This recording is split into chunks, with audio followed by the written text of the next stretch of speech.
അസ്സലാമു അലൈക്കും. അൽഹംദുലില്ലാഹി റബ്ബിൽ ആലമീൻ വസ്സലാത്തു വസ്സലാമു അലാ റസൂലിഹിൽ അമീൻ വഅലാ ആലിഹി വസഹ്ബിഹി അജ്മഈൻ. റബ്ബി ഇശ്റഹ് ലി സദ്രി വയസ്സിർ ലി അംരി വഹ്ലുൽ ഉഖ്ദതം മിൻ ലിസാനി യഫ്ഖഹു ഖൗലി. അല്ലാഹു നമ്മുടെ ഇരുത്തം നാളെ മരണപ്പെട്ട അവൻ്റെ മുന്നിലെത്തുമ്പോൾ നമുക്ക് അനുകൂലമായ വിധി പറയുന്ന നിമിഷങ്ങളിൽ എഴുതി ചേർക്കുമാറാകട്ടെ. ആമീൻ. നമ്മൾ സൂറ റഹ്മാനാണ് പഠിച്ചുകൊണ്ടിരിക്കുന്നത്. പിന്നെ 4 ആയത്തുകളാണ് ഇതുവരെ പഠിച്ചത്. ഈ ആയത്തിൻ്റെ ഒരു വിഷയം നമ്മൾ മനസ്സിലുണ്ടാകണം. അർ റഹ്മാൻ എന്ന അള്ളാഹിൻ്റെ സവിശേഷതയെ ഈ സൂറത്ത് പരിചയപ്പെടുത്തുകയാണ്. അപ്പോൾ അതിൽ റഹ്മത്തിനെ കുറിച്ച് നമ്മൾ ആദ്യത്തെ ക്ലാസ്സിൽ പഠിച്ചിരുന്നു, റഹ്മത്ത് എന്താണ് എന്നുള്ളത്. പിന്നെ കഴിഞ്ഞ ക്ലാസ്സിൽ അള്ളാഹിൻ്റെ റഹ്മത്തിനെ കുറിച്ച് പറയുമ്പം ഖുർആൻ ആദ്യമായി പറയുന്നത് അറിവിനെ കുറിച്ചാണ്, സംസാരത്തിനെ കുറിച്ചാണ് എന്ന വിഷയമാണ് നമ്മൾ കഴിഞ്ഞ ക്ലാസ്സിൽ പഠിച്ചത്. പിന്നെ അതേപോലെ കഴിഞ്ഞ ക്ലാസ്സിൽ നമ്മൾ മനസ്സിലുണ്ടാവേണ്ടത്, പിന്നെ ആദ്യം നമുക്ക് പ്രിഫറൻസ് കൊടുക്കേണ്ട അല്ലെങ്കിൽ പ്രയോറിറ്റിയിലുള്ള കുറവ് എന്ന് പറയുന്നത് ഹിദായത്തിൻ്റെ കുറവാണ്. അതുകൊണ്ടാണ് അള്ളാഹു അർ റഹ്മാനിന് ശേഷം അല്ലമൽ ഖുർആൻ എന്ന് തുടങ്ങിയത് എന്ന് നമ്മൾ പഠിച്ചിരുന്നു. ഇൻഷാ അല്ലാഹ് ഇന്നത്തെ ക്ലാസ് അതിൻ്റെ തുടർച്ചയാണ്. ആയത്ത് നോക്കിയിട്ട് അതിൻ്റെ വിഷയങ്ങളിലേക്ക് പോകാം. 5 മുതൽ 9 വരെയുള്ള ആയത്തുകളായിരിക്കും ഇൻഷാ അല്ലാഹ് ഇന്ന് എടുക്കുക. അപ്പം 5-ാമത്തെ ആയത്ത്, അശംസു വൽ ഖമറു ബി ഹുസ്ബാൻ. ഷംസ് എന്ന് പറഞ്ഞാൽ നമുക്കറിയാം സൂര്യൻ, ഖമർ എന്ന് പറഞ്ഞാൽ ചന്ദ്രൻ. ഹുസ്ബാൻ ഹിസാബ് എന്ന് പറഞ്ഞാൽ ശരിക്ക് എണ്ണുക എന്നാണ് അതിൻ്റെ അർത്ഥം, അല്ലെങ്കിൽ എണ്ണി കണക്കാക്കുക, കൗണ്ട് ചെയ്യുക, പിന്നെ കണക്കുമായി മെഷർ ചെയ്യുക എന്നൊക്കെ അർത്ഥത്തിൽ വരുന്നതാണ് ഹിസാബ്. ശരിക്കും ഈ എണ്ണം എന്ന് പറഞ്ഞാൽ എന്താണ്? ശരിക്കും അളക്കുക, അളവ്, എണ്ണം എന്ന് പറയുന്നത് ശരിക്കും നമ്മളതിനെക്കുറിച്ച് ഡീപ്പായിട്ട് ആലോചിച്ചാൽ ഏതോ ഒരു സ്റ്റാൻഡേർഡ് വെച്ചിട്ടാണ് നമുക്ക് അളക്കാൻ കഴിയുള്ളൂ. ഇപ്പോൾ നമ്മൾ 2 സെൻറ്റിമീറ്റർ ഉണ്ട് എന്ന് പറയാൻ സെൻറ്റിമീറ്റർ എന്നുള്ള സ്റ്റാൻഡേർഡ് നമ്മളെല്ലാവരും അംഗീകരിക്കുന്നതുകൊണ്ടാണ് ഞാൻ 2 സെൻറ്റിമീറ്റർ എന്ന് പറയുമ്പോൾ നിങ്ങൾക്ക് പെട്ടെന്ന് മനസ്സിലാവുന്നത്. അപ്പം ഒരു സ്റ്റാൻഡേർഡ്, ഒരു മാനദണ്ഡം അനുസരിച്ചിട്ട് ഒരു സാധനത്തിൻ്റെ പരിധി, അളവ്, തൂക്കം, പിന്നെ ഇതിനെക്കുറിച്ചൊക്കെ അളവ് പറയുന്നതാണ് എണ്ണുക. അപ്പോൾ അതാണ് ഹിസാബ് എന്ന് പറയുന്നത്. എന്തുകൊണ്ടാണ് ഞാൻ പറയുന്നത് നിങ്ങൾക്ക് കുറച്ച് കഴിഞ്ഞാൽ മനസ്സിലാവും. 6-ാമത്തെ ആയത്ത്, വൻ നജ്മു വശജറു യസ്ജുദാൻ. നജ്മു എന്ന് പറഞ്ഞു കഴിഞ്ഞാൽ ശരിക്കും നക്ഷത്രം എന്ന അർത്ഥമുണ്ട്. അതേപോലെ ചെറിയ ചെടികൾക്ക് നജ്മു എന്ന് പറയും. അപ്പം 2 അർത്ഥത്തിലും എടുക്കാം. വൻ നജ്മു വശജറു, ഷജർ എന്ന് പറഞ്ഞാൽ വൃക്ഷങ്ങളാണ്. യസ്ജുദാൻ, അവർ രണ്ടുപേരും എന്ത് ചെയ്യുന്നു? അവർ രണ്ടും സുജൂദ് ചെയ്യുന്നു. സാധാരണ നമ്മുടെ മനസ്സിലുള്ള ഒരു സുജൂദിനെ കുറിച്ച് ആലോചിക്കുമ്പം ഇവിടെ ഫിറ്റ് ആവില്ല. എങ്ങനെയായാലും നമുക്ക് എങ്ങനെ ആലോചിച്ചാലും നമ്മളെ മനസ്സിലുള്ളൊരു സുജൂദ് ആലോചിച്ചാൽ വൃക്ഷങ്ങളും മരങ്ങളും ഒക്കെ എന്ത് ചെയ്യുന്നു? സുജൂദ് ചെയ്യുന്നു എന്നാണ് പറയുന്നത്. സുജൂദ് എന്ന് പറഞ്ഞു കഴിഞ്ഞാൽ അതിൻ്റെ വാക്കിൻ്റെ അർത്ഥം താഴുക, ബെൻഡ് ചെയ്യുക, തല കുനിക്കുക, വിനയത്തോടുകൂടി ഒരു സാധനത്തിൻ്റെ വലുപ്പം മനസ്സിലാക്കി കഴിഞ്ഞാൽ അതിൻ്റെ മുന്നിൽ തല കുനിക്കുന്നതിനാണ് സുജൂദ് എന്ന് പറയാം. പക്ഷെ നമുക്ക് അതിൻ്റെ വിശദീകരണത്തിലേക്ക് വരാം. 7-ാമത്തെ ആയത്തിൽ വസ്സമാ റഫഅഹ വവളഅൽ മീസാൻ. വസ്സമാ ആകാശം, റഫഅഹ എന്ത് ചെയ്തു? നാം അതിനെ ഉയർത്തി. വവളഅൽ മീസാൻ. വളഅ എന്ന് പറഞ്ഞാൽ വളരെ ഒരു സ്പെഷ്യലായിട്ടുള്ളൊരു വാക്കാണ് ഖുർആനിലെ. വള എന്ന് പറഞ്ഞാൽ എന്തെങ്കിലും എവിടെയെങ്കിലും വെക്കുന്നതിനെ കുറിച്ചാണ് വള എന്ന് പറയുക. പക്ഷെ അതേസമയം ഇതാണ് അതിൻ്റെ നേർക്കുനേരെയുള്ള അർത്ഥം. നിങ്ങൾ വള ഖുർആനിൽ ഉപയോഗിച്ച സ്ഥലങ്ങളൊക്കെ നോക്കിയാൽ മാക്സിമം സമയം അത് ഉപയോഗിച്ചത് പ്രസവിക്കുന്നതിനെ കുറിച്ചാണ്. എന്ന് വെച്ചാൽ പിന്നെ ഡെലിവറി ചെയ്യുന്നതിനെ കുറിച്ചാണ് വള എന്ന് ഉപയോഗിച്ചത്. പിന്നെ ഖുർആൻ ഉപയോഗിച്ച ഒരു സ്ഥലം മനുഷ്യൻ്റെ ഭാരം ഇറക്കി വെക്കുന്നതിന് വള എന്ന് ഉപയോഗിച്ചിട്ടുണ്ട്. അതേപോലെ നമ്മുടെ മഹ്ശറയിൽ സൂറ കഹ്ഫിൽ, പിന്നെ മഹ്ശറയിൽ നമ്മുടെ അക്കൗണ്ട് എന്ന് വെച്ചാൽ നമ്മളെ ഹിസാബ് ഗ്രന്ഥം, നമ്മളെ കണക്കുകൾ, അമലുകളുടെ കണക്കുകളുടെ കിതാബ് വെക്കുന്നതിന്, നമ്മളെ മുന്നിൽ വെക്കുന്നതിന് വള എന്നാണ് ഉപയോഗിച്ചിട്ടുള്ളത്. എന്ന് പറഞ്ഞാൽ വള എന്ന് പറഞ്ഞു കഴിഞ്ഞാൽ ഭാരമുള്ള എന്ന് വെച്ചാൽ, ഭാരം എന്ന് വെച്ചാൽ പിന്നെ ഫിസിക്കൽ വെയിറ്റ് മാത്രമല്ല, മൂല്യം കൊണ്ട്, വാല്യൂ കൊണ്ട് ഭാരമുള്ള എന്തിനെങ്കിലും വളരെ കഷ്ടപ്പെട്ട് പ്രയത്നിച്ച് ഒരു സ്ഥലത്ത് വെക്കുന്നതിനെയാണ് വള എന്ന് പറയുക. അപ്പം വളഅൽ മീസാൻ, അള്ളാഹു എന്ത് ചെയ്തു? മീസാൻ എന്ന് പറഞ്ഞാൽ അളക്കുന്ന നമ്മളെ തുലാസാണ്. അപ്പം പ്രപഞ്ചത്തിൽ അള്ളാഹു ഒരു തുലാസിനെ വെച്ചു എന്നാണ് പറയുന്നത്. പക്ഷെ അത് വെറുതെ ഉള്ള വെക്കലല്ല, അതിന് വലിയ വാല്യൂ ആണ്, അത് വളരെ പ്രയത്നമുള്ളതാണ്, അതിന് എന്താണ് എല്ലാ തലത്തിലും മൂല്യം വേറിയിട്ടുള്ള ഒരു സംഭവമാണ്. ഇൻഷാ അല്ലാഹ് നമുക്ക് അതിലേക്ക് വരാം. 8-ാമത്തെ ആയത്തിൽ അല്ലാ തത്ഗൗ ഫിൽ മീസാൻ. അപ്പൊ ഇതുവരെ പറഞ്ഞത് നമ്മളോട് ആരോ പറയാണ്. അപ്പം നമ്മളിങ്ങനെ നിർത്തിയിട്ട് ഒരു കാര്യം ഇങ്ങനെ ഡിസ്ക്രൈബ് ചെയ്ത് പോവാണ്. അഷംസു വൽ ഖമറു ബിഹുസ്ബാൻ ഇങ്ങനെ പറഞ്ഞു പോവാണ്. പെട്ടെന്ന് നമ്മൾ സെക്കൻഡ് പേഴ്സൺ ആവുകയാണ്. നമ്മൾ സെക്കൻഡ് പേഴ്സൺ ആണെന്ന് പറഞ്ഞാൽ നമ്മളോട് നേരെ പറയാണ്. എന്താണ് ഇത്? ഖുറാന്റെ ഒരു ശൈലിയാണ്. ഇൽത്തിഫാത്ത് എന്നാണ് ഇതിന് പറയുക. എന്ന് വെച്ചാൽ പറയുന്ന ആള് പറയപ്പെടുന്ന ആളൊക്കെ മാറിക്കൊണ്ടേ ഇരിക്കും. അപ്പൊ ഇതുവരെ അഷംസു വൽ ഖമറു ഉസ്ബാൻ ഒരു ഡിസ്ക്രിപ്ഷൻ ആയിരുന്നു, ഒരു സാധനം നമ്മൾ എവിടുന്നോ അങ്ങനെ കേട്ടോണ്ടിരിക്കുകയാണ്. പെട്ടെന്ന് മൊത്തം അള്ളാഹു നമ്മളെ അടുത്തേക്ക് തിരിഞ്ഞിട്ട് പറയാണ് എന്ത്? അല്ലാ തത്ഗൗ ഫിൽ മീസാൻ, നിങ്ങൾ എന്ത് ചെയ്യരുത്, ഈ ഞാൻ സ്ഥാപിച്ച മീസാൻ എന്ത് ചെയ്യരുത്? തത്ഗൗ, തഹ എന്ന് പറഞ്ഞു കഴിഞ്ഞാൽ മറികടക്കലാണ്, പിന്നെ അതിര് കടക്കലാണ്, പിന്നെ ഓവർഫ്ലോ ചെയ്യുന്ന, പിന്നെ എന്താണ് അതിര് കവിഞ്ഞ് ഒഴുകുന്ന അരുവിയെ എന്തിനു പറയും? തകൽ മാവ് എന്ന് പറയും. അപ്പം തഹ എന്ന് പറഞ്ഞാൽ അതിര് കടക്കലാണ്. എല്ലാതരം ലിമിറ്റുകളെയും കണക്കുകളെയും അതിര് കടക്കുന്നതിന് എന്ത് പറയും? തഹ എന്ന് പറയും. എന്ന് പറഞ്ഞാൽ നമ്മൾ തെറ്റ് ചെയ്യുന്നത് അള്ളാന്റെ അതിരിനെ കടക്കുകയാണ്. അപ്പൊ അതുകൊണ്ടാണ് തുഗ്യാൻ എന്ന് പറയുന്നത്. നമ്മളെ തെറ്റിനെ നമ്മൾ അള്ളാഹിനെ അനുസരിക്കാതിരിക്കുമ്പോൾ അതിനെ തുഗ്യാൻ എന്ന് പറയാൻ കാരണം അത് അതിര് കടക്കലാണ്. അപ്പം നിങ്ങൾ എന്ത് ചെയ്യരുത്? അല്ലാ തത്ഗൗ ഫിൽ മീസാൻ, നിങ്ങൾ എന്ത് ചെയ്യരുത്? ഞാൻ സ്ഥാപിച്ച അളവ് തുലാസിനെ നിങ്ങൾ എന്ത് ചെയ്യരുത്? നിങ്ങൾ അതിര് കടക്കരുത്. പിന്നെ താഹൂത്ത് എന്ന് ഖുറാനിലൊരു പ്രയോഗമുണ്ട്. താഹൂത്ത് എന്ന് പറഞ്ഞാൽ ശരിക്ക് സ്വയം അതിര് കടക്കുകയും മറ്റുള്ളവരെ ശക്തി ഉപയോഗിച്ച് അതിര് കടത്തിക്കുകയും ചെയ്യുന്ന, അതിനുവേണ്ടി പ്രേരിപ്പിക്കുകയും ചെയ്യുന്ന എല്ലാതരം ശക്തികളെയും താഹൂത്ത് എന്ന് പറയും. അപ്പൊ അത് അധികാര കേന്ദ്രങ്ങൾ, ഏത് അധികാര കേന്ദ്രങ്ങളെയും എന്ത് പറയും? അതിന് താഹൂത്ത് എന്ന് പറയും. 9-ാമത്തെ ആയത്തില് അഖീമുൽ വസ്ന, അപ്പൊ വസ്ന് മീസാന്റെ വേറൊന്നാണ് വസ്ന്. നിങ്ങൾ എന്ത് ചെയ്യണം? അഖീമുൽ വസ്ന ബിൽ ഖിസ്ത്, നിങ്ങൾ എന്ത് ചെയ്യണം? നീതിപൂർവം തൂക്കങ്ങൾ ശരിയാക്കണം. ഏത് തൂക്കാന്നൊന്നും പറഞ്ഞിട്ടില്ല. നിങ്ങൾ മനുഷ്യരുമായ നിങ്ങളുടെ ഇടപാടിൽ നടത്തുന്ന എല്ലാതരം അളവുകളും നിങ്ങൾ എന്ത് ചെയ്യണം? ബിൽ ഖിസ്ത് ആയിരിക്കണം. ഖിസ്ത് എന്ന് പറഞ്ഞാൽ എന്താണ്? ഖിസ്ത് എന്ന് പറഞ്ഞാൽ തുല്യമാകലാണ്, ഒരേപോലെ ആകലാണ്. നമ്മൾ മുന്നേ നീതിയെ കുറിച്ച് പഠിച്ചപ്പം നമ്മൾ പഠിച്ചിരുന്നു, നിങ്ങൾക്ക് ഓർമ്മ ഉണ്ടോന്ന് അറിയില്ല. നീതിക്ക് ഖുർആൻ 2 വാക്കുകളാണ് ഉപയോഗിക്കുന്നത്. ഒന്ന് അദിലാണ്, 2 ഖിസ്താണ്. അദില് എന്ന് പറഞ്ഞാൽ നമ്മുടെ ഉള്ളിലെ നീതി ബോധമാണ്. ഖിസ്ത് എന്ന് പറഞ്ഞു കഴിഞ്ഞാൽ സാമൂഹിക നീതിയാണ്. എന്ന് പറഞ്ഞാൽ നമ്മൾ മറ്റുള്ളവരുമായിട്ട് ഇടപാടിൽ നമ്മൾ പാലിക്കുമ്പോൾ ചെയ്യുന്ന നീതിക്കാണ് ഖിസ്ത് എന്ന് പറയാം. അദില് എന്ന് പറഞ്ഞാൽ നമ്മുടെ ഉള്ളിലെ നീതി ബോധമാണ്. ക്ലിയർ ആണല്ലോ അല്ലെ? അപ്പൊ നിങ്ങൾ എന്ത് ചെയ്യുക? നിങ്ങളുടെ ഇടപാടുകളിൽ നീതിപൂർവം അളവുകൾ പാലിക്കുക. വലാ തുഹ്സിറുൽ മീസാൻ, നിങ്ങൾ എന്ത് ചെയ്യരുത്? മീസാനില് നഷ്ടം, കുറവ് വരുത്തരുത് എന്നാണ്.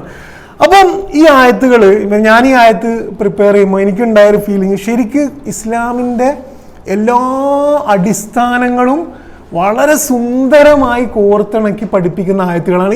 ഈ ആയത്തുകൾ മാത്രം വെച്ചിട്ട് നമുക്ക് ഒരാൾക്ക് ഇസ്ലാമിനെ പറഞ്ഞു കൊടുക്കാൻ പറ്റും. നമുക്ക് തന്നെ ഇസ്ലാമിനെ മനസ്സിലാകും വളരെ സുന്ദരമായിട്ട്. ഒന്നും കൂടി മുസ്ലിമാണെന്ന് തോന്നും ഈ ആയത്തുകളെ ശരിക്കും നമുക്ക് മനസ്സിലായാൽ. ഒന്നും കൂടി അത്രത്തോളം നമ്മളെ ഇൻസ്പയർ ചെയ്യുന്ന ആയത്തുകളാണിത്. പിന്നെ എന്ന് വെച്ചാൽ അത്രയും ചെറിയ വാക്കുകളിൽ ഇസ്ലാം പറയുന്ന ജീവിത വ്യവസ്ഥ, പ്രപഞ്ചം, മൂല്യം, ആരാധനാ കർമ്മങ്ങൾ, നമ്മളെ ധാർമ്മിക നിയമങ്ങൾ എല്ലാത്തിനെയും അള്ളാഹു ചേർത്ത് വെച്ചുകൊണ്ട് സുന്ദരമായി പറയുന്ന കാര്യമാണ്. എന്താണ് ഇതുവരെ പറഞ്ഞതിൻ്റെ സമ്മറി? ഇത് പറയുമ്പം നമ്മൾ മനസ്സിലാക്കേണ്ടത്, അള്ളാഹു ഈ ഓരോ ആയത്തിലും പറഞ്ഞ കാര്യങ്ങൾ, അഷംസ് ആയാലും ഖമറായാലും നജ്മായാലും, അത് മാത്രം ബിഹുസ്ബാൻ എന്നല്ല, അത് മാത്രം അളവ് എന്നതിനെ കുറിച്ചല്ല, അത് റെപ്രസെന്റ് ചെയ്യുന്നതാണ്. അള്ളാഹിന്റെ എല്ലാ സൃഷ്ടിപ്പുകളെയും പ്രതിനിധീകരിച്ചുകൊണ്ട് അള്ളാഹു എക്സാമ്പിൾസ് ആയിട്ട് പറയുകയാണെന്ത്? അഷംസു വൽ ഖമറു ബിഹുസ്ബാൻ എന്ന് പറഞ്ഞാൽ എന്താണ്? ഈ ഷംസും ഖമറും ഒരു കണക്കനുസരിച്ചിട്ടാണ് പോകുന്നത് എന്ന് പറഞ്ഞു കഴിഞ്ഞാൽ ഷംസും ഖമറും മാത്രമല്ല കണക്കനുസരിച്ച് പോകുന്നത്, അത് ഒരു ഉദാഹരണം മാത്രമാണ്. അള്ളാഹിന്റെ എല്ലാ സൃഷ്ടിപ്പുകളും ബിഹുസ്ബാൻ എന്നതാണ് അങ്ങനെ നമ്മൾ മനസ്സിലാക്കേണ്ടത്. ഇതിന്റെ സമ്മറി എന്താണെന്ന് വെച്ച് കഴിഞ്ഞാല്, ഒന്ന്, പ്രപഞ്ചത്തിലെ എല്ലാം ഒരു കണക്കനുസരിച്ചിട്ടാണ് പോകുന്നത്. അതിന് അള്ളാഹു ഉപയോഗിച്ച വാക്ക് ഹിസാബ് എന്നതാണ്. 2, പ്രപഞ്ചത്തിലെ മൊത്തം സൃഷ്ടിപ്പുകൾ അള്ളാഹ്ക്ക് സുജൂദ് ചെയ്യുന്നുണ്ട്. 3, എല്ലാത്തിനും ഒരു താളമുണ്ട്, അളവുണ്ട് മാത്രമല്ല താളമുണ്ട്, ബാലൻസ് ഉണ്ട്, ഒരു ഇക്വിലിബ്രിയത്തിലാണ്. എന്ന് വെച്ചാൽ വെറുതെ അളവുണ്ട് എന്നല്ല, അതിനെല്ലാത്തിനും ഒരു താളവുമുണ്ട്. അതാണ് മീസാൻ എന്ന് പറയുന്നത്. 4, നമ്മളോട് പറയുന്നത് നിങ്ങൾ എന്ത് ചെയ്യരുത്? താളം തെറ്റിക്കരുത്.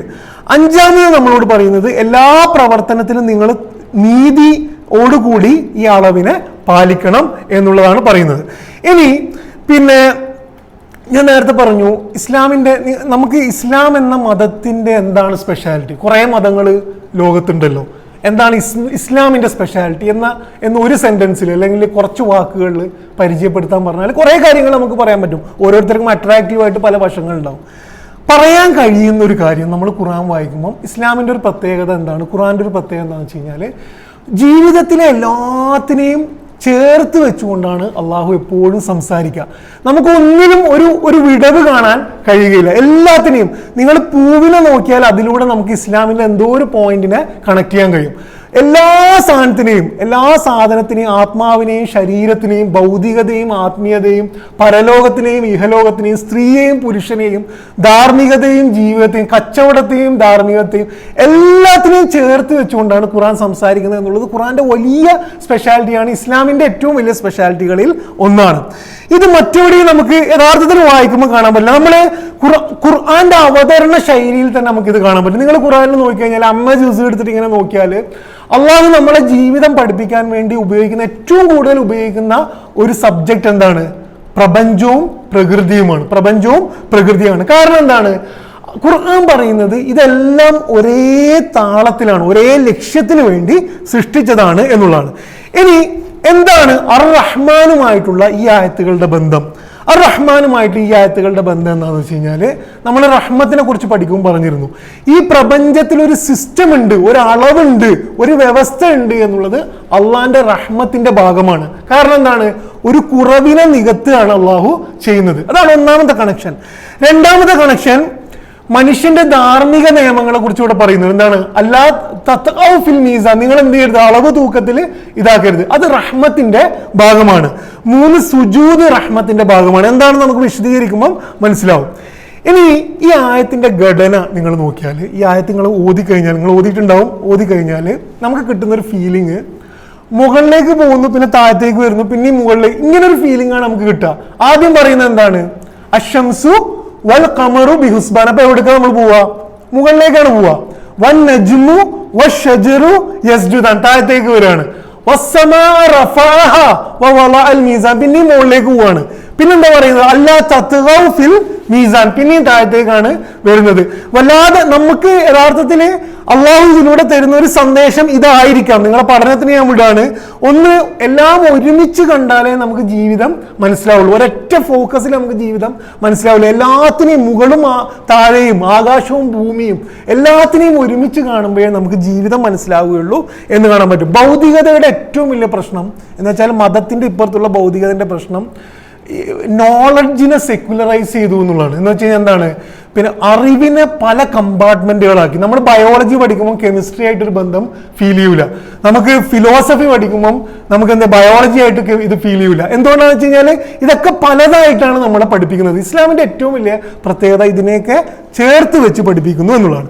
നമ്മൾ ആയത്തിലേക്ക് വന്നാൽ അള്ളാഹു ആദ്യം പറയുന്നത് അശംസു വൽ ഖമറു ബിഹുസ്ബാൻ, പ്രപഞ്ചത്തിലെ എല്ലാം ഒരളവും കണക്കും അനുസരിച്ചിട്ടാണ് പോകുന്നത്.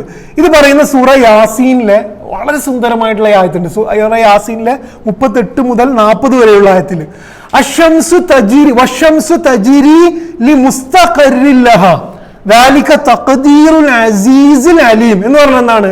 സൂര്യൻ അതിന് സ്ഥിരമായുള്ള ഒരു സ്ഥാനത്തേക്ക് സഞ്ചരിച്ചു കൊണ്ടേ ഇരിക്കുന്നു. ഇത് അസീസും അലീമുമായിട്ടുള്ള അള്ളാന്റെ ഖദറാണ്, എന്ന് വെച്ചാൽ അള്ളാന്റെ മെഷറാണ്. പിന്നെന്താ പറയുന്നത്? വൽ ഖമറ ഖദ്ദർനാഹു മനാസില ഹത്താ ആദകൽ ഉർജൂനിൽ ഖദീം, ചന്ദ്രന് നാം ചില ഘട്ടങ്ങൾ വെച്ചിരിക്കുന്നു, അതങ്ങനെ പഴയ ഈന്തപ്പലയുടെ കുലയുടെ വളഞ്ഞ തണ്ട് പോലെ ആകുന്നു. ഇതിങ്ങനെ അതിന്റെ ഒരു സ്റ്റേജസ് പോകുമ്പോൾ എന്നിട്ട് പറയുന്ന പ്രയോഗമാണ് സുന്ദരം. ലശംസു യംബഗി ലഹാ അൻ തുദ്രികൽ ഖമർ വലൽ ലൈലു സാബിഖുൻ നഹാർ എന്ന് പറഞ്ഞാൽ എന്താണ്? സൂര്യൻ ചന്ദ്രനെ ഒരിക്കലും പ്രാപിക്കാൻ പറ്റൂല. എന്ന് വെച്ചാല് ഈ ഓർബിറ്റിൽ ഇങ്ങനെ തിരിയുമ്പോൾ സൂര്യൻ എന്ത് ചെയ്യുന്നില്ല? ചന്ദ്രനുമായിട്ട് കൂട്ടിമുട്ടുന്നില്ല. വലൽ ലൈലു സാബിഖുൻ നഹാർ, രാവിലെ എന്ത് ചെയ്യുന്നില്ല? ഒരിക്കലും പകലിനെ മറികടക്കുന്നില്ല. വകുല്ലു ഫീ ഫലക്കി യസ്ബഹൂൻ, എന്ത് ചെയ്യുന്നു? എല്ലാം അതിൻ്റെ ഓർബിറ്റിൽ അതിൻ്റെ കണക്കിൽ കൃത്യമായിട്ട് തിരിഞ്ഞ് കൊണ്ടേയിരിക്കുന്നു. പ്രപഞ്ചത്തിൽ ഒരു കണക്കുണ്ട് എന്നത് തന്നെ അത്ഭുതമാണ്. പ്രപഞ്ചത്തിൽ ഒരു കണക്കുണ്ട് എന്നതിനെക്കുറിച്ച് മാത്രം ചിന്തിച്ചാൽ നമ്മളൊരു 1000 പ്രാവശ്യം സുബ്ഹാനല്ലാഹ് പറഞ്ഞു പോകും. സൃഷ്ടാവുണ്ട് എന്നതിൻ്റെ തെളിവാണ്. കുറേ ഇത് തന്നെ വെച്ചുകൊണ്ട് ക്ലാസ് എടുക്കാൻ പറ്റും. ഇതിനെ മൊത്തം കണക്ട് ചെയ്യുന്നതുകൊണ്ട് ഞാൻ അത്രയും ഡീറ്റെയിൽ ആയി പോകുന്നില്ല. ഒരു 4 ഉദാഹരണങ്ങൾ പറയാം. ഒന്ന്, പിന്നെ ഓർബിറ്റൽ റെസണൻസ് എന്ന് പറഞ്ഞിട്ടൊരു സാധനമുണ്ട്. ഓർബിറ്റൽ റെസണൻസ് എന്ന് പറഞ്ഞാൽ എല്ലാ ഓർബിറ്റുകളും, ഓർബിറ്റ് എന്ന് പറഞ്ഞാൽ പിന്നെ എന്താ പ്ലൂട്ടോ ആയാലും നെപ്റ്റ്യൂൺ ആയാലും എല്ലാ ഓർബിറ്റുകളും ഒരു പ്രത്യേക അളവിലും താളത്തിലാണ് പരസ്പരം പോകുന്നത്. ഈ താളത്തിൽ അങ്ങോട്ടും ഇങ്ങോട്ടും ചെറിയ മാറ്റം വന്നു കഴിഞ്ഞാൽ നമ്മൾ ഈ കാണുന്ന സ്ഥിരത നമ്മളെ ലോകത്തുണ്ടാവില്ല. ഒരു ഉദാഹരണം പറഞ്ഞു കഴിഞ്ഞാൽ, ഇതൊക്കെ പിന്നെ സ്കൂളിൽ നമ്മൾ പഠിച്ചു, നെപ്റ്റ്യൂണും പ്ലൂട്ടോ കേട്ട മറന്നുപോയിണ്ടാവും. 3:2 റെസണൻസിലാണ് അത് തിരിഞ്ഞുകൊണ്ടിരിക്കുന്നത്. 3:2 എന്ന് പറഞ്ഞാൽ പ്ലൂട്ടോ 3 ഇതിൽ തിരിയുമ്പം നെപ്റ്റ്യൂൺ എപ്പോഴും അതിന്റെ 3:2 ആയിരിക്കും. ഇത് റെസണൻസ്, അതിന്റെ അതേ സിങ്ക്രണൈസ്ഡ് ആയിട്ട് എന്ത് ചെയ്യും, ഇതിങ്ങനെ തിരിഞ്ഞുകൊണ്ടിരിക്കുന്നത് കൊണ്ടാണ് പ്രപഞ്ചം പോകുന്നത്. ഇതാണ് ഒന്നാമത്തെ ഉദാഹരണം. രണ്ടാമത്, പിന്നെ ഭൂമി എന്ന് പറയുന്നത് സൂര്യനിൽ നിന്നും 93 മില്യൺ മൈൽസ് ദൂരമാണ്. നമ്മൾ അളന്നു കഴിഞ്ഞാൽ 93 മില്യൺ മൈൽസ് അവയാണ്. ഇതിൽ 1% സൂര്യൻ ഭൂമിയുമായിട്ട് ഇങ്ങോട്ടാണെങ്കിൽ എന്ത് സംഭവിക്കും? ഭൂമിയിൽ കരിഞ്ഞു പോകും. ഭൂമിക്ക് ചൂട് സഹിക്കാൻ കഴിയില്ല. 1% ഈ സൂര്യന്റെ പൊസിഷൻ അങ്ങോട്ടാണെങ്കിൽ എന്താ സംഭവിക്കുക? ഭൂമി മൊത്തം ഫ്രോസൺ ആയി പോകും. ഇത് കറക്റ്റായിട്ട് ഈ മെഷറിൽ പ്ലേസ് ചെയ്തു എന്നുള്ളത് തന്നെ എന്താണ്? പ്രപഞ്ചത്തിലെ വലിയ അത്ഭുതമാണ്. ഇത് രണ്ടാമത്. മൂന്നാമത്, നമ്മൾ ശ്വസിക്കുന്ന ഓക്സിജൻ അന്തരീക്ഷത്തിൽ 21%. 21%. ഈ ശതമാന കണക്ക് അങ്ങോട്ടോ ഇങ്ങോട്ടോ ആയിക്കഴിഞ്ഞാൽ, അങ്ങോട്ടായിക്കഴിഞ്ഞാൽ നമ്മൾ ശ്വാസം കിട്ടാതെ മരിക്കും, ഇങ്ങോട്ടായിക്കഴിഞ്ഞാൽ ഭൂമിയിലെല്ലാം കത്തിപ്പോകും. കാരണം ഓക്സിജന്റെ അളവ് കൂടിക്കഴിഞ്ഞാൽ. ഈ അളവ് ഹുസ്ബാൻ എന്നതിനെ കുറിച്ച് മാത്രം നിങ്ങൾ ആലോചിച്ച് കഴിഞ്ഞാൽ, നമ്മൾ പിന്നെ എന്താണ് മസ്ജിദിൽ ഇരിക്കെ തന്നെ അല്ലെങ്കിൽ അതിൻ്റെ പുറത്ത് പോയിട്ട് തന്നെ ഇതിൻ്റെ ഓരോ അളവ്, നിങ്ങൾ ബ്ലഡ് പ്രഷർ കൂടുന്നതെന്ന് നമ്മൾ ചിലപ്പോൾ പറയും. എന്തുകൊണ്ടാണ് കൂടുകയും കുറയുകയും ചെയ്യുന്നത്? അതിനൊരു അളവ് കൃത്യമായി ഉള്ളത് കൊണ്ടാണ് അത് കൂടുകയും കുറയുകയും ചെയ്യുന്നത് പ്രശ്നമാകുന്നത്. അപ്പം പ്രപഞ്ചത്തിനൊരു ഹുസ്ബാൻ, ഹിസാബ് ഉണ്ട് എന്നത് തന്നെ വലിയ അത്ഭുതമാണ്. ഇനി നിങ്ങൾ ആലോചിച്ച് കഴിഞ്ഞാൽ, ഞാൻ നേരത്തെ പറഞ്ഞു എല്ലാ അളവുകൾക്കും ഒരു മാനദണ്ഡം ഉണ്ടാണ്. ഒരു മാനദണ്ഡം, ഒരു സ്റ്റാൻഡേർഡ് വെച്ചിട്ട് അളക്കാൻ കഴിയുള്ളൂ. പ്രപഞ്ചത്തിലെ ഹിസാബ് ആരുടെ മാനദണ്ഡമാണ്? ആരുടെ മാനദണ്ഡമാണ്? അള്ളാന്റേതാണ്. ആ സ്റ്റാൻഡേർഡ് വെച്ചിട്ടാണ് നമ്മുടെ മൊത്തം ജീവിതത്തിന്റെ കണക്ക് പോയിക്കൊണ്ടിരിക്കുന്നത്. നിങ്ങൾ കലണ്ടർ എടുത്തു നോക്കുക, നിങ്ങൾ ക്ലോക്ക് എടുത്തു നോക്കുക, പിന്നെ നിങ്ങൾ ഓഫീസ് ടൈമിംഗ് എടുത്തു നോക്കുക, നിങ്ങൾ വെക്കേഷൻ പ്ലാൻ, നിങ്ങൾ ഓരോന്നും എടുത്തു നോക്കുക. നമ്മളെ കണക്ക് എന്ന് പറയുന്നത് അള്ളാന്റെ സ്റ്റാൻഡേർഡ് വെച്ചിട്ടാണ് പറയുന്നത്. എന്നിട്ടും മനുഷ്യൻ എന്ത് ചെയ്യുന്നു? അള്ളാനെ നിഷേധിക്കുന്നു. നമ്മളുടെ ക്ലോക്ക്, നമ്മുടെ കലണ്ടർ, നമ്മുടേതായ സമയം, എനിക്ക് സമയമായിട്ടില്ല എന്നൊക്കെ പറയുന്നത് എല്ലാം വാങ്ങുന്നത് അള്ളാന്റെ ഈ ഹുസ്ബാൻ, ഹിസാബ് വെച്ചിട്ടാണ് എന്നുള്ളതാണ്. ഇനി നമ്മൾ ഒന്നും കൂടി ഹിസാബിനെ കുറിച്ച് ആലോചിച്ചാൽ, കണക്കില്ലാതെ ശാസ്ത്രം പോലും സാധ്യമല്ല എന്ന് കാണാൻ പറ്റും. കണക്കില്ലാണ്ട് എങ്ങനെ ശാസ്ത്രം സാധ്യമാകുക? ഗ്രാവിറ്റേഷണൽ ഫോഴ്സ് എപ്പോഴും റിപ്പീറ്റ് ആയിട്ട് ഇങ്ങനെ ഒരു 9 പോയിന്റ് എത്രയാന്ന് വെച്ചാൽ അത് ഉണ്ടായി കഴിഞ്ഞാലേ അവിടെ ഒരു കണ്ടുപിടുത്തം സാധ്യമാവുള്ളൂ. നിങ്ങൾ ആലോചിച്ച് നോക്കുക, എങ്ങനെയാണ് നമ്മൾ എയ്റോപ്ലെയിനിൽ ഇത്രയും കോൺഫിഡന്റ് ആയിട്ട് പോകുന്നത്? എപ്പോഴും എയർ പ്രഷർ നമ്മൾ ഏതോ ഒരു മെഷറിൽ നിൽക്കുന്നത് കൊണ്ടാണ് അതിന്റെ വിങ്സും എല്ലാ കാര്യങ്ങളും നമുക്ക് അളന്ന് ചെയ്യാൻ കഴിയുന്നത്. നമുക്ക് ഒരു ജോലി സമയം ഫിക്സ് ചെയ്യാൻ കഴിയില്ല. ഈ ഖുർആൻ ക്ലാസിന്റെ സമയം പോലും ഫിക്സ് ചെയ്യാൻ കഴിയില്ല. കണക്ക് റിപ്പീറ്റ് ആയിട്ട് ഒരു കണക്ക് ലോകത്തുള്ളത് കൊണ്ടാണ് ജീവിതം സാധ്യമാകുന്നത്, ശാസ്ത്രം സാധ്യമാകുന്നത്, പുരോഗമനം സാധ്യമാണ് എന്നുള്ളതൊക്കെ നമുക്കിതിൽ കാണാൻ പറ്റും. ഇനി പിന്നെ ഇതാണ് ഹുസ്ബാൻ എന്ന് പറയുന്നത്. ഹുസ്ബാൻ എന്നുള്ള ഇതിനെ കുറെ പറയാനുണ്ട്. നിങ്ങളെ പഠനത്തിന് ഞാൻ വിടുകയാണ്. അപ്പൊ ഒന്നാമത്തെ വിഷയം, പ്രപഞ്ചത്തിലെ എല്ലാം ഒരു ഹിസാബ് അനുസരിച്ചിട്ടാണ് എന്നുള്ളതാണ്. ഇനി അള്ളാഹു ഇതിനെ കണക്ട് ചെയ്യുന്നത് നിങ്ങൾ നോക്കുക. മഹ്ശറയെ കുറിച്ച് ഖുർആൻ പറയുന്നത് യൗമൽ ഹിസാബ് എന്നുള്ളതാണ്. യൗമുൽ ഹിസാബ്, ഇവിടുത്തെ കണക്ക് പാലിച്ചവരുടെ കണക്ക് നോക്കുന്ന ദിവസമാണ് എന്ത്? മഹ്ശറ, യൗമുൽ ഹിസാബ് എന്ന് പറയുന്നത്. ഇനി അള്ളാഹു മനുഷ്യന്റെ തെറ്റായ ഹിസാബിനെ കുറിച്ച് പറയുന്നുണ്ട്. നമുക്ക് കാണാതെ അറിയുന്ന സൂറത്താണ്. ഏതാണ്? അല്ലദീ ജമഅ മാലൻ വഅദ്ദദ. അല്ലദീ ജമഅ മാലൻ വഅദ്ദദ. മനുഷ്യൻ എന്ത് ചെയ്യുന്നു? സമ്പത്ത് കൂടിയിട്ട് അത് എണ്ണി നോക്കുന്നു, ഒരു കണക്കാക്കുന്നു. യഹ്സബു, അവൻ കണക്കാക്കുന്നു. അന്ന മാലഹു അഖ്ലദ. അന്ന മാലഹു അഖ്ലദ, അവന്റെ സമ്പത്ത് കാലാകാലം നിൽക്കുമെന്നുള്ള അവന്റേതായ ഒരു കണക്ക് എന്ത് ചെയ്യുന്നു? മനുഷ്യൻ ഉണ്ടാക്കുന്നു. അള്ളാന്റെ കണക്ക് അവിടെ ഉണ്ടായിരിക്കെ, അത് പഠിപ്പിച്ചിരിക്കെ അള്ളാഹ് ഒരു കണക്ക് ഈ സമ്പത്തിനൊക്കെ പറയുന്നുണ്ട്. മനുഷ്യൻ എന്ത് ചെയ്യുന്നു? യഹ്സബു അന്ന മാലഹു അഖ്ലദ. അപ്പം ഇതിനെ കുറിച്ച് ഇനി ഖുർആൻ മറ്റൊരു സ്ഥലത്ത് ചോദിക്കുന്നത്, അഫ ഹസിബ്തും, നിങ്ങൾ കണക്കാക്കുകയാണോ, അന്നമാ ഖലഖ്നാകും അബസ, നിങ്ങളെ ഞാൻ വെറുതെ സൃഷ്ടിച്ചിരിക്കുകയാണ് എന്ന് നിങ്ങൾ കണക്കാക്കുകയാണ് എന്നുള്ളത് ഹിസാബ് എന്നുള്ള പദം വെച്ചുകൊണ്ട് തന്നെ അള്ളാഹ് പറയുന്നതായിട്ട് കാണാൻ പറ്റും. ഇതാണ് ഒന്നാമത്തെ ആയത്ത്, അശംസു വൽ ഖമറു ബിഹുസ്ബാൻ. ഹുസ്ബാനും റഹ്മത്തും തമ്മിലുള്ള ബന്ധം നമ്മൾ ഓൾറെഡി പറഞ്ഞു, അർ റഹ്മാനുമായിട്ടുള്ള ബന്ധം പറഞ്ഞു. ഇനി നമ്മൾ രണ്ടാമത്തെ ആയത്തിൽ വന്നു കഴിഞ്ഞാല് അന്നജ്മു വശജറു യസ്ജുദാൻ, അന്നജ്മു വശജറു യസ്ജുദാൻ, നമ്മളെ എല്ലാതരം മതധാരണകളെയും പൊളിക്കുന്ന ആയത്താണ് ഈ പറയുന്ന ആയത്ത്. നമ്മുടെ സുജൂദ് എന്ന് പറയുമ്പോൾ നമുക്കൊരു ധാരണ ഉണ്ട്, ഒരു ചടങ്ങ്, ശരീരത്തിന്റെ ഒരു മൂവ്മെന്റ്, നമ്മൾ 5 നേരം ചെയ്യുന്ന ഒരു സംഭവം, അങ്ങനെ സുജൂദിനെ കുറിച്ച് നമുക്കൊരു കൺസെപ്റ്റ് ഉണ്ട്. ഇതെല്ലാം പൊളിക്കുന്ന സാധനമാണ് ഈ ആയത്ത്, അന്നജ്മു വശജറു യസ്ജുദാൻ. അള്ളാഹു പറയുന്നത് പ്രപഞ്ചത്തിലെ എല്ലാ സൃഷ്ടിപ്പുകളും, ചിന്താ സ്വാതന്ത്ര്യമില്ലാത്ത സൃഷ്ടിപ്പുകളും എന്ത് ചെയ്യുന്നു? അള്ളാഹ്ക്ക് സുജൂദ് ചെയ്യുന്നു. എല്ലാ സൃഷ്ടികളും അള്ളാഹു സൂറ റഅദിൽ പറയുന്നത്, വലില്ലാഹി യസ്ജുദു മൻ ഫിസ് സമാവാതി വൽ അർളി തൗഅൻ വകർഹ, നിർബന്ധപൂർവവും അല്ലാതെയും എന്ത് ചെയ്യുന്നു? എല്ലാ പ്രപഞ്ചത്തിലെ ഒരു പൂവും ഒരു ചന്ദ്രനും മഴയും ഒക്കെ എന്ത് ചെയ്യുന്നു? അള്ളാഹ്ക്ക് സുജൂദ് ചെയ്യുന്നു. ഒന്നാമത്തെ ആയത്ത്. ഇനി എല്ലാ സൃഷ്ടികളും തസ്ബീഹ് ചെയ്യുന്നു, സുബ്ഹാനല്ലാഹ് എന്ന് പറയുന്നു. എന്താ പറയുന്നത്? യുസബ്ബിഹു ലില്ലാഹി മാഫിസ് സമാവാതി വമാഫിൽ അർള്, തസ്ബീഹ് ചെയ്യുന്നു. ഇനി എല്ലാ പ്രപഞ്ചവും മുസ്ലിമാണ്. അള്ളാഹു പറയുന്നു, അഫഗൈറ ദീനില്ലാഹി യബ്ഗൂൻ വലഹു അസ്ലമ മൻ ഫിസ് സമാവാതി വൽ അർള്, പ്രപഞ്ചം മുഴുവൻ ആരാണ്? മുസ്ലിമാണ്. അപ്പം പ്രപഞ്ചം മുഴുവൻ സുജൂദ് ചെയ്യുന്നു, പ്രപഞ്ചം മുഴുവൻ സുബ്ഹാനല്ലാഹ് പറയുന്നു, പ്രപഞ്ചം മുഴുവൻ മുസ്ലിമാണ്. ഈ മൂന്നിനെ കുറിച്ച് നമുക്കുള്ള കൺസെപ്റ്റുകൾ എന്താണ് എന്ന് ഇപ്പൊ ആലോചിച്ചാൽ മതി. നമ്മൾ എപ്പോഴാ സുബ്ഹാനല്ലാഹ് പറയാറ്? സുബ്ഹാന റബ്ബിയൽ അഅല വബിഹംദിഹി എപ്പോഴാ പറയാറ്? സുജൂദ് ചെയ്യുമ്പോഴാണ്. സുജൂദ് ചെയ്യുമ്പോൾ നമ്മൾ പറയുന്നതാണ് എന്ത്? സുബ്ഹാനല്ലാഹ് എന്ന് പറയുന്നത്. എന്താണ് ഈ സുജൂദും നമ്മുടെ സുജൂദും അല്ലെങ്കിൽ സുജൂദ് തമ്മിലുള്ള ബന്ധം എന്താണ് എന്ന് വെച്ച് കഴിഞ്ഞാൽ, സുജൂദും തസ്ബീഹും എന്ന് പറയുന്നത് ശാരീരിക പൊസിഷൻ അല്ല എന്ന് നമ്മൾ മനസ്സിലാക്കണം. അത് മനസ്സിന്റെ അവസ്ഥയാണ്, ജീവിതത്തിന്റെ നിലപാടാണ്. നമസ്കാരത്തിലൂടെ അള്ളാഹു നമ്മൾ അത് ട്രെയിൻ ചെയ്യണം. എന്താണ് നമ്മൾ പറഞ്ഞുതരാം. സുജൂദ് എന്ന് പറഞ്ഞു കഴിഞ്ഞാൽ എന്താണ് സുജൂദ്? എന്താണ് സുജൂദ്? മനുഷ്യന്റെ ദൈവവുമായിട്ടുള്ള അടുക്കാത്തതിന്റെ ഏറ്റവും വലിയ തടസ്സം അവൻ തന്നെയാണ്. അവന്റെ ഈഗോ ആണ്, ഞാൻ എന്ന ബോധമാണ്. ഈ ഞാൻ എന്ന ബോധത്തിനെ തലകുനിച്ചുകൊണ്ട് തറയിൽ നിർത്തിക്കൊണ്ട് മൊത്തം ഇല്ലാതാക്കുന്നിടത്താണ് അവനും ദൈവവും ഒക്കെ എന്താണ് പരസ്പരം വല്ലാണ്ട് ബന്ധപ്പെടുന്ന പൊസിഷൻ സുജൂദാണ്. എന്ന് പറഞ്ഞാൽ അള്ളാഹ്ക്ക് പൂർണ്ണമായി സമർപ്പിക്കുന്നു എന്ന് നമ്മൾ ശരീരം കൊണ്ട് കാണിക്കുന്ന പൊസിഷനാണ് സുജൂദ്. ഇനി നിങ്ങൾ ആലോചിച്ച് നോക്കുക, പ്രപഞ്ചത്തിന്റെ സുജൂദ് എന്താണ്? അന്നജ്മു വശജറു യസ്ജുദാൻ എന്ന് പറഞ്ഞാൽ എന്താണ്? പ്രപഞ്ചത്തിലെ എല്ലാം ചിന്താ സ്വാതന്ത്ര്യമില്ലാത്ത, തെരഞ്ഞെടുപ്പ് സ്വാതന്ത്ര്യമില്ലാത്ത അള്ളാന്റെ എല്ലാ സൃഷ്ടിപ്പുകളും മൂവ് ചെയ്യുന്നത്, ചലിക്കുന്നത് എന്തനുസരിച്ചിട്ടാണ്? ബിഹുസ്ബാൻ, കണക്കനുസരിച്ചിട്ടാണ്. എല്ലാം സമർപ്പിച്ചിട്ട് അള്ളാന്റെ ഓരോ മൊമെന്റിലെയും ആജ്ഞകൾ അനുസരിച്ചിട്ടാണ് അവയെല്ലാം ചലിക്കുന്നത്. അതുകൊണ്ട് അവരെന്ത് ചെയ്യുന്നു? അവര് സുജൂദ് ചെയ്യുന്നു. ക്ലിയർ ആണോ അത്? അപ്പം സുജൂദ്, അവരുടെ സുജൂദ് എന്ന് പറയുന്നത് ഫ്രീഡം ഓഫ് ചോയ്സ് ഇല്ലാത്ത സുജൂദാണ്. അള്ളാഹു നമ്മളോട് പറയുന്നത് നമ്മളുടെ ചിന്ത ഉപയോഗിച്ചുകൊണ്ട് നമ്മൾ എത്തേണ്ടുന്ന ഏറ്റവും വലിയ പെർഫെക്റ്റ് പൊസിഷനും ഏതാണ്?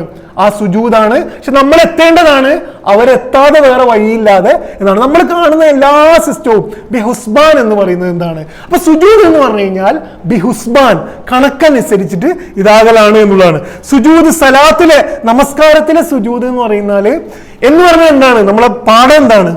നമസ്കാരത്തിൽ നമ്മൾ ശരീരം കൊണ്ട് വെറുതെ എന്തോ ഒരു നാടകം കളിക്കുകയല്ല ചെയ്യുന്നത്. ലുഹറിന് നമ്മൾ സുജൂദ് ചെയ്യുന്നത് ലുഹർ മുതൽ അസർ വരെയുള്ള ജീവിതത്തിൽ അള്ളാഹ്ക്ക് സമർപ്പിച്ചിട്ട് മാത്രമേ ഞാൻ എൻ്റെ ഓരോ നിലപാടുകളും എടുക്കുള്ളൂ എന്ന് നമ്മൾ സ്വയം ട്രെയിൻ ചെയ്യുന്ന ഒരവസ്ഥയാണ്. സുജൂദിനായിട്ടൊരു മീനിങ് ഇല്ല, സുജൂദിനായിട്ടൊരു മീനിങ് ഇല്ല എന്ന് കാണിക്കുന്ന 2 സംഭവങ്ങൾ ഖുർആനിൽ ഞാൻ പറയാം. ഒന്ന്, ഖുർആനിൽ സുജൂദ് പറയുന്ന 2-3 സ്ഥലത്ത് പറയുന്നത് ഇബ്ലീസുമായി ബന്ധപ്പെട്ടാണ്. ഇബ്ലീസ് മനസ്സിലാക്കിയ സുജൂദ്, ഇബ്ലീസിനോട് അള്ളാഹു എന്താ പറഞ്ഞത്? ആദമിന് സുജൂദ് ചെയ്യാൻ പറഞ്ഞു. ഇബ്ലീസ് സുജൂദിനെയാണ് ഫോക്കസ് ചെയ്തത്, സുജൂദ് എന്ന പൊസിഷനെയാണ് ഫോക്കസ് ചെയ്തത്. അള്ളാഹ് പഠിപ്പിച്ച സുജൂദ് എന്താണ്? അള്ളാഹ്ക്ക് അനുസരിക്കലാണ്. സുജൂദല്ല അവിടെ പ്രസക്തം. അള്ളാഹ്ക്ക് അനുസരിക്കണം. അള്ളാഹ്ക്ക് അനുസരിച്ചുകൊണ്ട് അള്ളാഹ് പറയുന്ന പൊസിഷനിൽ ഏത് പൊസിഷൻ ആയാലും അതെന്താണ്? സുജൂദാണ്. ഇബ്ലീസ് കരുതിയ എന്താണ്? സൃഷ്ടിപ്പിൽ ഞാനാണ് മികച്ചത്, അതുകൊണ്ട് ഞാൻ എന്തിന് സുജൂദ് എന്ന പൊസിഷനിലാണ്. നമ്മളെയും പ്രശ്നം എന്താണ്? നമ്മൾ സുജൂദ് എന്ന പൊസിഷനിലാണ് ഫോക്കസ് ചെയ്യുന്നത്. അള്ളാഹ് പഠിപ്പിക്കുന്നത് എന്താണ്? അനുസരണയാണ് എന്നുള്ളതാണ്. രണ്ടാമത് ഖുർആനില് മഹ്ശറയിൽ നമ്മൾ എത്തിക്കഴിഞ്ഞാൽ ഇവിടെ സുജൂദ് ചെയ്യാത്ത, ഇവിടെ അള്ളാഹനെ അനുസരിക്കാത്തവരോട് സുജൂദ് ചെയ്യാൻ പറയും. യൗമ യുക്ഷഫു അൻ സാക്കിൻ വയുദ്ഔന ഇല സുജൂദ്. അള്ളാഹനെ കണ്ടുകഴിയുമ്പം എല്ലാ സത്യവും അറിഞ്ഞിട്ട് അവരെ സുജൂദ് ചെയ്യാൻ വിളിക്കും.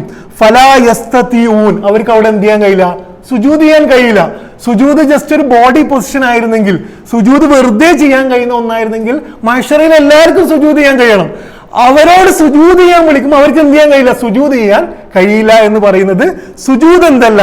സുജൂദ് എന്ന് പറയുന്നത് ഒരു ബോഡി പൊസിഷന്റെ പേരല്ല. സുജൂദ് എന്ന് പറയുന്നത് അള്ളാഹ്ക്ക് കംപ്ലീറ്റ് സമർപ്പിക്കുന്നതിന്റെ പേരാണ്. വൻ നജ്മു വശജറു യസ്ജുദാൻ. ഇനി സുജൂദും മീസാനും ഹിസാബും തമ്മിലുള്ള ബന്ധം എന്താണ്? സുജൂദും മീസാനും ഹിസാബും തമ്മിലുള്ള ബന്ധം എന്താണെന്ന് വെച്ച് കഴിഞ്ഞാല് അള്ളാന്റെ ഹിസാബിന് സമർപ്പിക്കലാണ് സുജൂദ് എന്നുള്ളതാണ് ഇത് തമ്മിലുള്ള കണക്ഷൻ എന്ന് കാണാൻ പറ്റും. സുജൂദും റഹ്മത്തും തമ്മിലുള്ള ബന്ധം എന്താണ്? പ്രപഞ്ചം അള്ളാന്റെ കണക്കനുസരിച്ച് സ്വയം സുജൂദ് ചെയ്യുന്നു എന്നുള്ളത് റഹ്മത്തിന്റെ ഭാഗമാണ്. രണ്ടാമത്, നമ്മളുടെ ഏറ്റവും വലിയ കുറവെന്താണ്? ഈഗോ ആണ്. ആ ഈഗോ ഇല്ലാതാകുന്നത് സുജൂദിലാണ്. അത് അള്ളാന്റെ റഹ്മത്തിന്റെ ഭാഗമാണ്. മൂന്നാമത്, നമുക്ക് ഏറ്റവും കൂടുതൽ റഹ്മത്ത് കിട്ടുന്നത് അള്ളാഹിനോട് ഏറ്റവും അടുക്കുമ്പോഴാണ്. അള്ളാഹിനോട് ഏറ്റവും അടുക്കുന്നത് വസ്ജുദ് വഖ്തരിബ്, സുജൂദിലാണ് അള്ളാഹിനോട് ഏറ്റവും കൂടുതൽ അടുക്കുന്നത്. ഇതാണ് തമ്മിലുള്ള ബന്ധം എന്നുള്ളത്. ഇനി നമ്മൾ ആയത്തിലേക്ക് തിരിച്ചു വന്നു കഴിഞ്ഞാല് മീസാൻ, മൂന്നാമത്തെ വിഷയം മീസാൻ. വസ്സമാഅ റഫഅഹ വവളഅൽ മീസാൻ. അള്ളാഹ് പറയുന്നത് എന്താണ്? ഞാന് ആകാശത്തിനെ ഉയർത്തി, എന്നിട്ട് എന്ത് ചെയ്തു? ഒരു മീസാൻ സ്ഥാപിച്ചു, തുലാസ് സ്ഥാപിച്ചു എന്ന് പറഞ്ഞാൽ അള്ളാഹ് പറയുന്നത് പ്രപഞ്ചത്തിലെ എല്ലാത്തിനെയും നിങ്ങൾ നോക്കിയാൽ അതിന് കണക്കുണ്ട് എന്ന് മാത്രമല്ല, ആ കണക്ക് വളരെ താളത്തിലാണ് ഉള്ളത്. ഒരു തുലാസ് എന്ന് പറഞ്ഞാൽ എന്താണ്? രണ്ടും ഈക്വൽ ആണ്, രണ്ടും താളത്തിലാണ് ഉള്ളത് എന്ന് കാണാൻ പറ്റും. ഇനി ഈ മീസാൻ, മീസാൻ പറഞ്ഞാൽ പ്രപഞ്ചത്തിൽ മുഴുവൻ നിങ്ങൾ നോക്കിക്കഴിഞ്ഞാൽ ഈ താളം കണ്ടെത്താൻ പറ്റുമെന്നുള്ളതാണ് മീസാൻ. ഇനി ഈ മീസാനെ അള്ളാഹു ഇസ്ലാമുമായി ബന്ധപ്പെടുത്തുന്നത് എങ്ങനെയാണെന്ന് വെച്ച് കഴിഞ്ഞാല് പരലോകത്തില് അള്ളാഹു ഈ മീസാൻ വീണ്ടും സ്ഥാപിക്കും. സൂറ അൻബിയയിൽ 47-ാമത്തെ ആയത്തിൽ അള്ളാഹു പറയുന്നത് വനളഉൽ മവാസീനൽ ഖിസ്ത് എന്നാണ്. എന്താണ് പറയുന്നത്? മഹ്ശറയിൽ ഞാൻ നീതിയുടെ മീസാനുകൾ എന്ത് ചെയ്യും? സ്ഥാപിക്കും. ഇവിടെ മീസാൻ പാലിച്ചവർക്ക് മഹ്ശറയിൽ മീസാനിൽ എന്ത് ചെയ്യും? വിജയിക്കാൻ കഴിയും എന്ന് കാണാൻ പറ്റും. അപ്പൊ മീസാൻ എന്ന് പറയുന്നത് പിന്നെ സൃഷ്ടിപ്പിന്റെ കണക്കിൽ എന്തുണ്ട്? ഒരു താളമുണ്ട് എന്ന് പഠിപ്പിക്കുന്നതാണ്. ഇനി നമ്മൾ ആയത്തിലേക്ക് വന്നാൽ, ഇനി പറയുന്ന ആയത്തുകൾ, ഇതുവരെ പറഞ്ഞ ആയത്തുകൾ എന്താണ്? പ്രപഞ്ചത്തിലെ കാര്യമാണ് പറഞ്ഞത്. ഇനി നമ്മൾ എന്ത് ചെയ്യണം എന്നുള്ളതാണ്. ഇതൊക്കെ നമ്മൾ അറിഞ്ഞു, ഇനി നമ്മൾ എന്ത് ചെയ്യണം എന്നുള്ളതാണ് ഇനി പറയുന്ന ആയത്ത്. എന്താണ് നമ്മൾ ചെയ്യേണ്ടത്? അല്ലാ തത്ഗൗ ഫിൽ മീസാൻ. നിങ്ങൾ എന്ത് ചെയ്യരുത്? അള്ളാഹ് ഓൾറെഡി ഒരു കണക്ക് സ്ഥാപിച്ചിട്ടുണ്ട്, അതിനെന്ത് ചെയ്യരുത്? നിങ്ങൾ മറികടക്കരുത്. പിന്നെ നമ്മൾ എന്താ ചെയ്യേണ്ടത്? വഅഖീമുൽ വസ്ന ബിൽ ഖിസ്തി വലാ തുഖ്സിറുൽ മീസാൻ. നിങ്ങൾ എന്ത് ചെയ്യണം? വളരെ നീതിപൂർവം എന്ത് ചെയ്യണം? മനുഷ്യരുമായിട്ടുള്ള ഇടപാടിൽ പാലിക്കണം എന്ന് പറഞ്ഞാല് ഇതിൽ തൂക്കി കൊടുക്കുന്നതിനെ കുറിച്ച് മാത്രമല്ല പറയുന്നത്. അള്ളാഹ് പറയുന്ന എല്ലാ ധാർമ്മിക നിയമങ്ങളുടെയും ഒരു ഉദാഹരണമാണ് എന്ത്? തൂക്കുമ്പം അളവും നീതിയോടുകൂടി തൂക്കുക എന്നുള്ളത്. ഇതിന് ഖുർആന്റെ സ്റ്റൈലിൽ നമുക്ക് മനസ്സിലാവുന്നത്, കുറേ കാര്യങ്ങൾ നമ്മളെ വിശദീകരിക്കുന്നതിൻ്റെ ഇടയ്ക്ക് അള്ളാഹ് എന്ത് ചെയ്യാണ്? നമുക്കുള്ള പാഠം കൂടി തരികയാണ്. ഇത് ഖുർആന്റെ ഒരു ശൈലിയാണ്. എന്ന് പറഞ്ഞു കഴിഞ്ഞാല് ഖുർആൻ ശാസ്ത്രം പറയുന്നത് ശാസ്ത്രം പഠിപ്പിക്കാനല്ല, നമുക്ക് ജീവിതത്തിൽ മാർഗദർശനം നൽകാനാണ്. ഖുർആൻ ചരിത്രം പറയുന്നത് ചരിത്രം പഠിപ്പിക്കാനല്ല, ആ ചരിത്രത്തിലൂടെ നമുക്ക് ജീവിതത്തിൽ പാഠം തരാനാണ്. അതേപോലെ തന്നെ നമ്മളിങ്ങനെ ഷംസും കമറും നജുമും ഒക്കെ പറഞ്ഞിട്ട് നമ്മളങ്ങനെ വെറുതെ വിടാനുള്ള ഉദ്ദേശമില്ല. എന്താ അള്ളാഹ് പറയുന്നത്? നമ്മൾ എന്ത് ചെയ്യണം എന്നുകൂടി അവിടെ അള്ളാഹു പറയുന്നതായിട്ട് കാണാൻ പറ്റും. എന്താണ് അള്ളാഹു പറയുന്നത്? നിങ്ങൾ തുയ്യാൻ, നിങ്ങൾ അതിര് കടക്കരുത്. എന്തിന്റെ അതിരാണ് കടക്കാതിരിക്കേണ്ടത്? ഒന്ന് ഹുസ്ബാൻ, ഹിസാബിന്റെ അതിര് കടക്കരുത്. ഞാൻ നേരത്തെ പറഞ്ഞു. രണ്ട് മീസാന്റെ അതിര് എന്ത് ചെയ്യരുത്? നമ്മൾ കടക്കരുത്. ഇതാണ് നമ്മൾ ജീവിതത്തിൽ ചെയ്യേണ്ടത്. എന്ന് പറഞ്ഞു കഴിഞ്ഞാല് പിന്നെ മനുഷ്യന്റെ ജീവിതത്തിലെ എല്ലാ കാര്യത്തിലും നേരത്തെ പ്രപഞ്ചം പാലിച്ച ആ കണക്ക് നമ്മൾ പാലിക്കണം എന്നാണ് അള്ളാഹു അവിടെ പഠിപ്പിക്കുന്നത് എന്ന് കാണാൻ പറ്റും.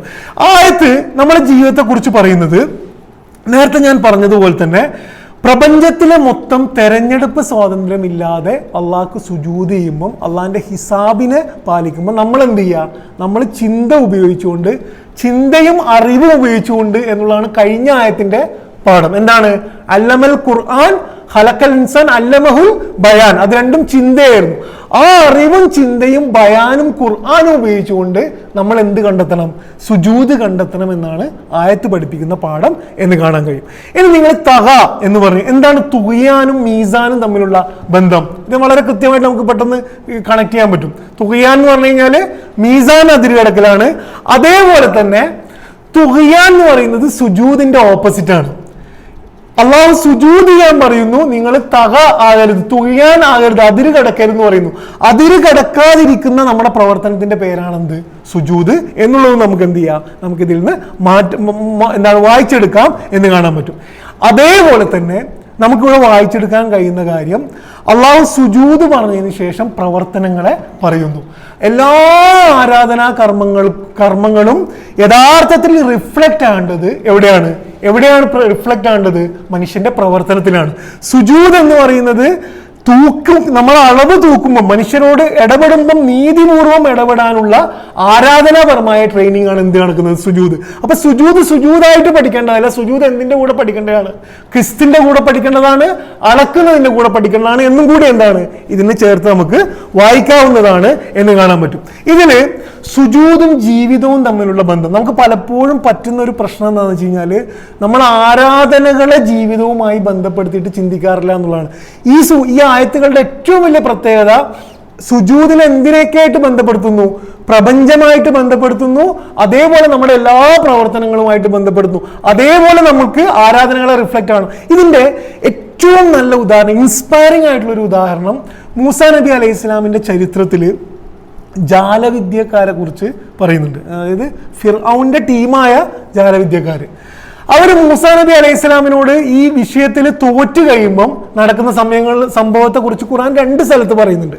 2 സ്ഥലത്ത് ഉപയോഗിച്ചത് സുജൂദാണ്. ഒന്ന് മാത്രം നമുക്ക് ഉദാഹരണമായിട്ട് എടുക്കാം. സൂറത്ത് താഹയില് 70-71 ആയത്തില്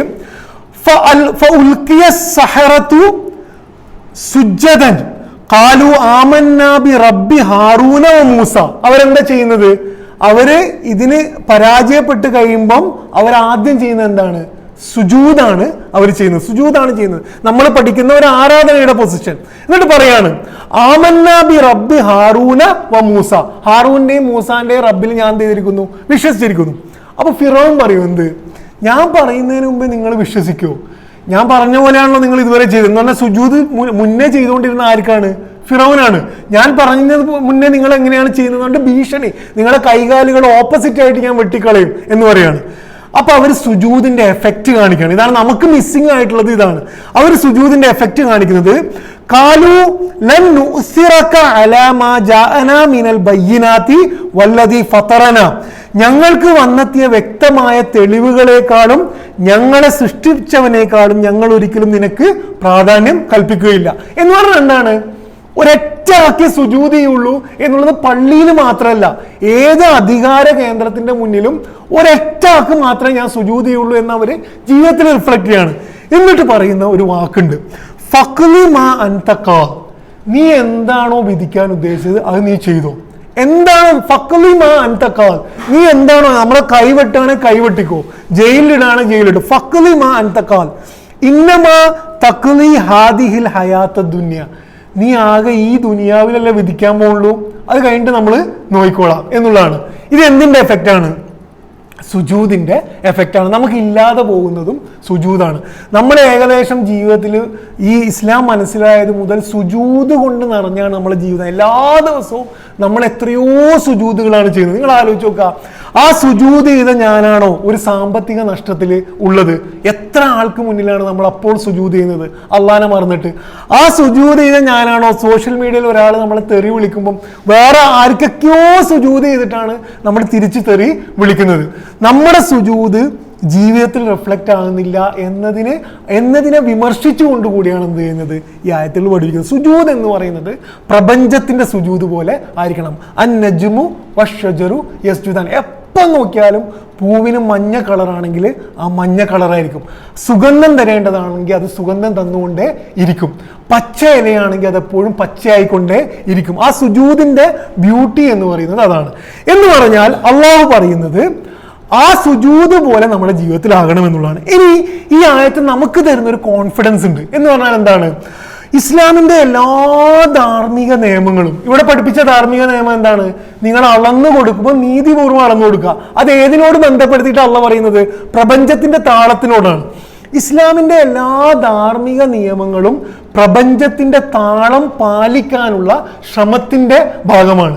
എന്ന് പറഞ്ഞാല് നമ്മള് പിന്നെ ഒരു സ്ത്രീ തട്ടമിടുന്നത്, അല്ലെങ്കിൽ നമ്മള് ഇസ്ലാമികമായിട്ട് വസ്ത്രധാരണം നടത്തുന്നത്, അല്ലെങ്കിൽ നമ്മൾ സംസാരിക്കുമ്പോൾ സത്യം മാത്രം പറയുന്നത്, അല്ലെങ്കിൽ നോട്ടം താഴ്ത്തുന്നത്, നമ്മൾ നോട്ടം താഴ്ത്തുന്നത് എന്തോ ഒരു മതപരമായ ഡ്രൈ നിയമം പാലിക്കല്ല ചെയ്യുന്നത്.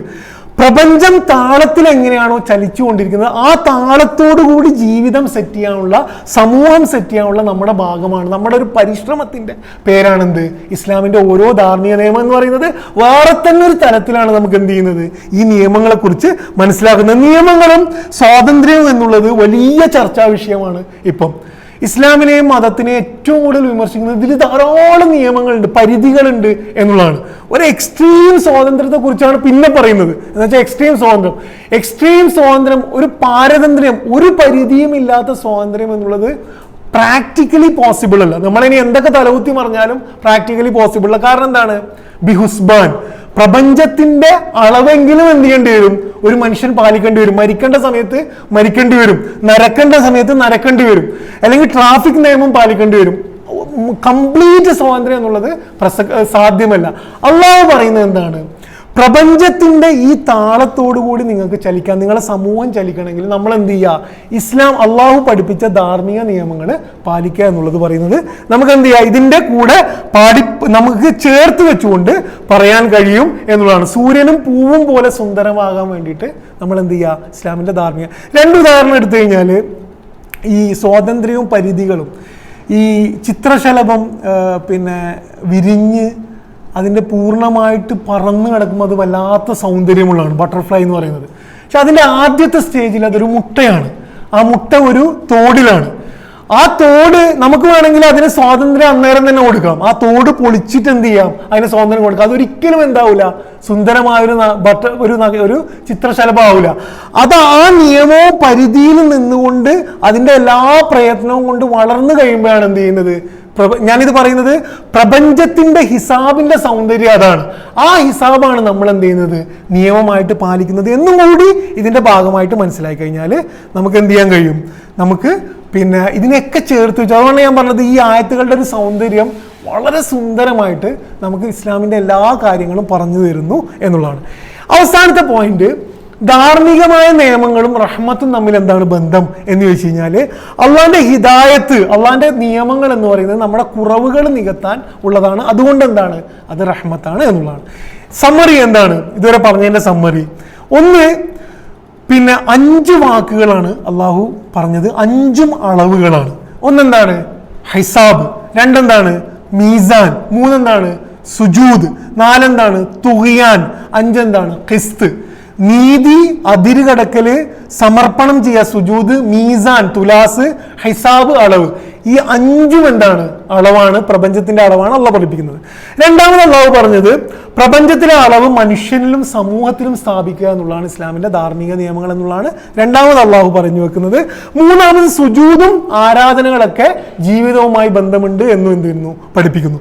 ഈ ആയത്തുകളുടെ ജീവിതപാഠം എന്താണ്? ഇതെങ്ങനെയാണ് നമ്മുടെ ജീവിതത്തിൽ പകർത്താന്ന് വെച്ച് കഴിഞ്ഞാൽ, ഒന്ന്, ഇസ്ലാമിൻ്റെ ഒരു ഗ്രേറ്റ്നെസ്, ഇസ്ലാമിൻ്റെ ഒരു മഹത്വം, ഇസ്ലാമിൻ്റെ ഒരു സ്പെഷ്യാലിറ്റി, ഖുർആൻ്റെ ഒരു ദൈവികത നമ്മൾ മനസ്സിലാക്കാൻ ഈ ആയത്തുകൾ മാത്രം എടുത്ത് ചിന്തിച്ചാൽ മനസ്സിലാക്കും. ഇതാണ് ഒന്നാമത്തെ പാഠം എന്ന് പറയുന്നത്. രണ്ട്, ഇസ്ലാം എന്ന മതം പ്രപഞ്ചത്തിന്റെ താളത്തിന്റെ ഒന്നിച്ചാണ് എന്നുള്ളതാണ് രണ്ടാമത്തെ ഒരു ജീവിതപാഠം. നമ്മളെപ്പം ഇസ്ലാമിന്റെ ഒരു നിയമം പാലിക്കുമ്പോഴും അത് ഈ പ്രപഞ്ചത്തിന്റെ താളത്തിന്റെ ഒന്നിച്ചു കൂടിയാണ് എന്നൊരു കോൺഫിഡൻസ് നമുക്ക് ഉണ്ടാകണം. മൂന്നാമത്, നമ്മൾ സുജൂദ് ചെയ്യുമ്പോൾ നമ്മൾ ഒറ്റക്കല്ല സുജൂദ് ചെയ്യുന്നത്, ഭൂരിപക്ഷം സൃഷ്ടികളും എന്ത് ചെയ്യാണ് ആ സമയത്ത് സുജൂദിലാണ് എന്നുള്ളത് നമ്മൾ ഒരിക്കലും പ്രപഞ്ചത്തിൽ ന്യൂനപക്ഷമല്ല എന്നുള്ള പാഠം കൂടി എന്ത് ചെയ്യുന്നുണ്ട്, നമുക്ക് ആ ഒരു കോൺഫിഡൻസ് കൂടി തരുന്നുണ്ട്. അള്ളാഹു നമ്മളെ അനുഗ്രഹിക്കുമാറാവട്ടെ. പടച്ചവൻ അവൻ്റെ ആയത്തുകൾ മനസ്സിലാക്കാനും അവൻ്റെ ഹിസാബുകൾ കണക്കുകൾ മനസ്സിലാക്കാനും അവൻ്റെ മീസാൻ അതിര് കവിച്ചൽ നടത്താതിരിക്കാനുമുള്ള ഒരു ഈമാനും തിരിച്ചറിവും അള്ളാഹു നമുക്ക് നൽകുമാറാകട്ടെ. റബ്ബന തഖബ്ബൽ മിന്ന ഇന്നക അൻത സമീഉൽ അലീം വതുബ് അലൈനാ ഇന്നക അൻത തവ്വാബുർ റഹീം. ആമീൻ ആമീൻ ബിറഹ്മതിക യാ അർഹമർ റഹീമീൻ. അസ്സലാമു അലൈക്കും.